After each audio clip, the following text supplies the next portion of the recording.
Hello and welcome to the Investigamer, the show where we don't just play the games, we explore them. Now, on today's episode, we're going to be talking about video game soundtracks. Now, a little known fact about me is that I love video game soundtracks.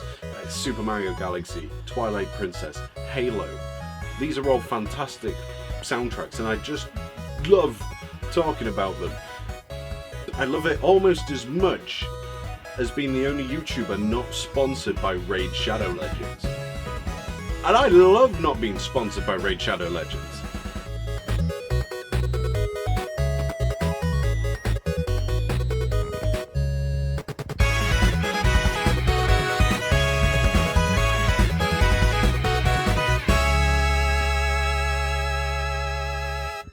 Breath of the Wild has been lauded by fans and critics alike as one of the greatest entries to the series.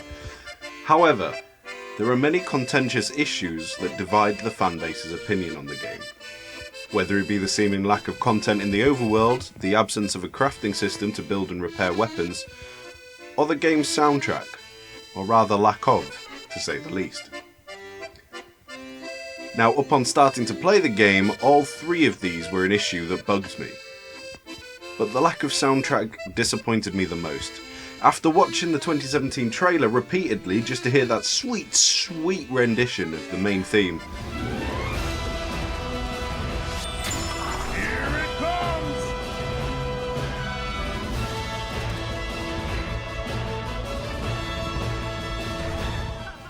I couldn't help but feel deflated.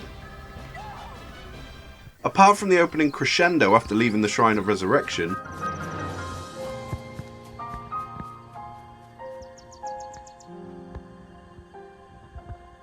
a few odd notes that played at the Temple of Time, and the same shrine theme over and over. It wasn't until I finally got on my horse and started riding through Hyrule Field that I finally heard some actual music. And upon hearing that melancholic, almost nostalgic rendition of the main theme as I rode through the charred remains of Hylian homes, the penny dropped, and Breath of the Wild cemented itself as one of my favourite soundtracks of all time. Let me try and explain what I mean. Let's take the aforementioned odd notes that play in the vicinity of the Temple of Time. I'm going to play you these odd notes, but without the gaps between them. Listen closely.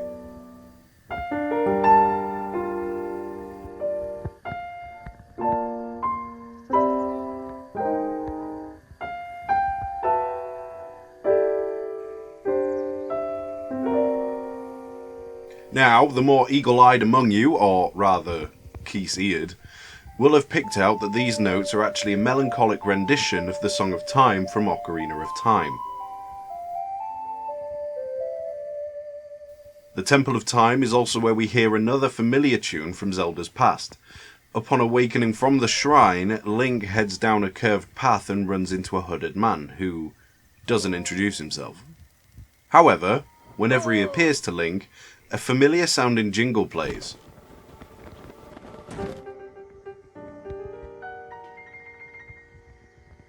If you, like me, couldn't quite place it, don't fret, it only dawned on me when I found out the old man was the last king of Hyrule. When he talks, a slow version of the castle theme from A Link to the Past and Twilight Princess can be heard. This is when I realised that the jingle that I was talking about before is just a slightly remixed version of this theme.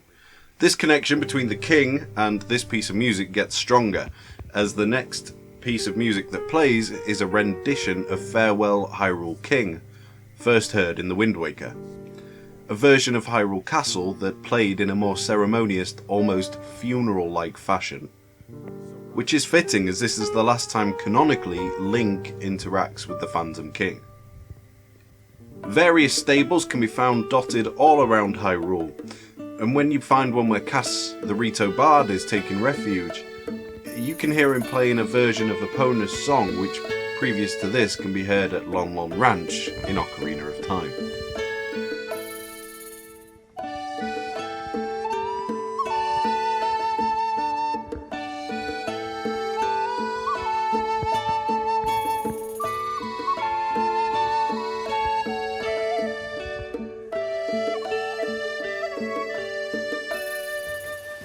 Once I arrived at Kakariko village and was first able to go into an actual house in the game, I was surprised not to hear a reference at least to the original Inside a House theme from Ocarina of Time. It wasn't until I was exploring Hebra, the final region in my initial run, that I came across Pondo's lodge, and I finally heard a familiar phrase, and sure enough, once I sped it up, it was a slowed down version of everyone's favourite trespassing accompaniment. Skyward Sword, for the game it was, gave us a fantastic soundtrack, with tunes like Ballad of the Goddess, which just slaps hard, and Fi's theme, an amazing theme evoking feelings of an ancient past and an optimistic future using traditional instruments. The game culminates after the defeat of the Demon King Demise, and Fi explains to Link that her purpose is complete. She asks Link to return the sword to the pedestal where she will enter the sword and sleep eternal. As Link turns to leave after replacing the sword, she calls to him one more time, telling him that her purpose was to lead him, the chosen hero, on his quest. She goes on to say that she views their time they spent together as precious, and she tells them that even though she is about to enter an eternal sleep, she is in fact happy. She thanks him and wishes to meet him again in another life before finally retreating into the sword to wait to guide the next hero on their mission. Cut to thousands of years in the future, Fi can still be seen active, still trying to aid our hero in green, or rather, blue.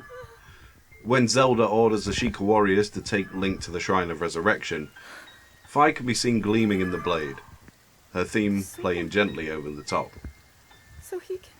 Her theme can be heard one final time once Link completes the trial of the sword and unlocks its true potential. It's nice to know that Fi is still aiding Link in his adventures, and after all this time, the developers haven't cast her to the side. All of these pieces have something in common.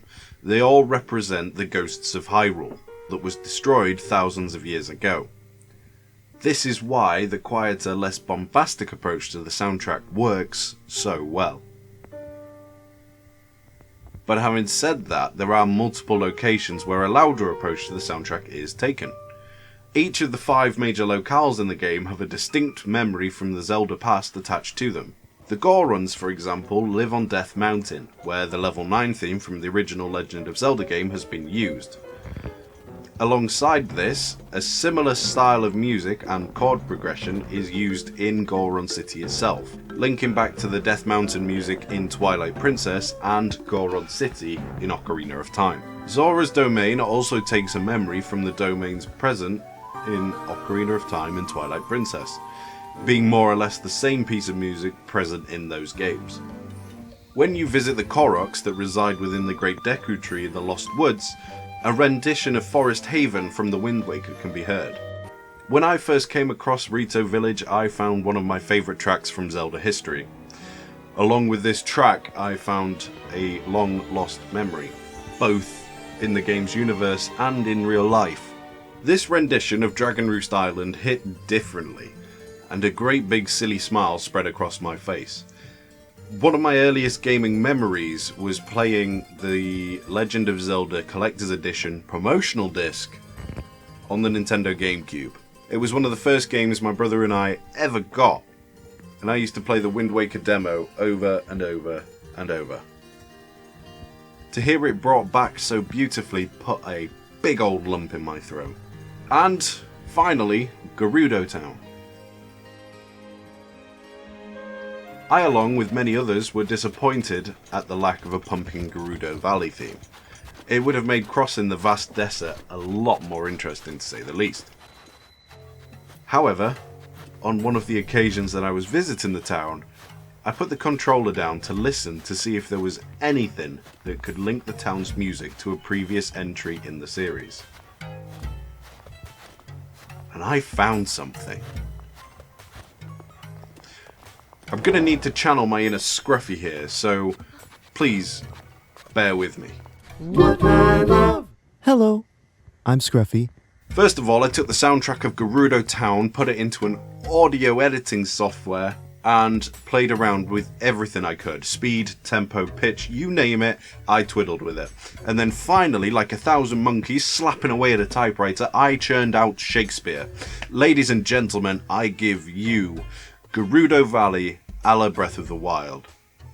So, I changed the key of Gerudo Town's music from Gerudo Town's B flat to Gerudo Valley's A minor, sped it up by 73% in the software, and then played around to sync the two opening rousing phrases together after their respective intros. And although it sounds very different, almost like a counter melody, it's definitely there. Gone are the traditional flamenco style guitar riffs that Gerudo of old used to play. In their stead, and here to stay, are the more Middle Eastern style sitar and panpipes combo that the Gerudo of today favour. This song is potentially the greatest example of the soundtrack being a memory of Hyrule long since past. As you can hear, the Gerudo Valley theme has been passed down generation to generation, just like the leadership of the town has been passed down to form their new identity. Finally, we can't talk about Breath of the Wild's soundtrack and not mention the beast to rule them all.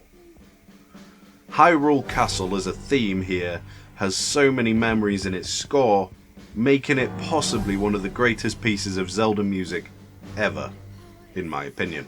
The music that plays as the tune starts up is a quick nod to Ballad of the Windfish from Link's Awakening. This is played before Link enters the nightmare to face the final boss of that game, so it only seems fitting to serve as a warning to Link in this game that where he's going next only serves as a nightmare of its own.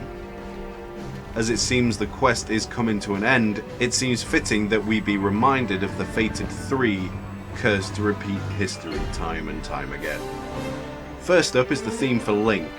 The main theme for The Legend of Zelda can be heard throughout this piece, although the rendition here sounds far more dramatic, with big peaks and troughs in the music, telling us it's not going to be as easy to kill the Mad King this time as maybe we thought, ultimately leaving us optimistic in the face of adversity.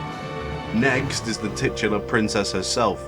We hear Zelda's lullaby from Ocarina of Time, giving us some brief respite from the overbearing, foreboding feeling that we're subjected to in the rest of the piece. Finally, the Dark Gerudo King completes the trio, having Ganon's Tower from Ocarina of Time play to loop us back to the foreboding feeling instilled in us through the Ballad of the Windfish, telling us that no matter how hard we try, we're now in the Calamity's grasp, and it will always be there to stop us completing our mission. And there we have it, a complete explanation as to why Breath of the Wild's soundtrack is one of the best, despite being one of the worst. It's almost as if the composers wanted to instill the same feeling in the player that Link had waking up in the Shrine of Resurrection, expecting to see a full and bustling Hyrule, but being left empty in the wake of the calamity. It's kind of poetic, and that's the kind of stuff I love about video game soundtracks. But, at least for now, we all now know what the actual soundtrack of Breath of the Wild is.